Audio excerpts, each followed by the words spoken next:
If you want to be the next millionaire in your family, consider joining the HVAC trade, the electrical trade, the plumbing trade. These fields, these guys are making a killing.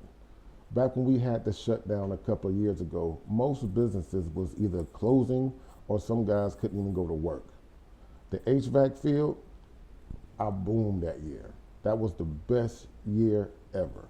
And fast forward till present day, we still have amazing, amazing months to where you can literally make a yearly salary in 1 month if you're doing your own thing in the HVAC. HVAC is an amazing field. If you want to invest in crypto and in real estate and all these things of that nature, that's good, but you need money to do it. Consider going to a trade, learning the trade of HVAC, plumbing, or electrical.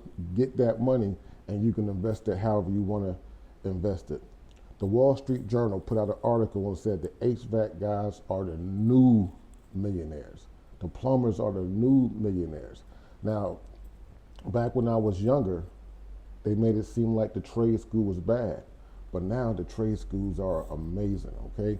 Get a trade, young guys, older guys, get a trade. I've been doing HVAC for 15 years, and I'm ready to give you the information that I've learned with HVAC, okay? So let's consider the trade, consider the trade, consider the HVAC trade, the plumbing trade, the electrical trade. Consider these trades because these jobs aren't going anywhere and you can make plenty of money doing so, okay? Till next time, peace.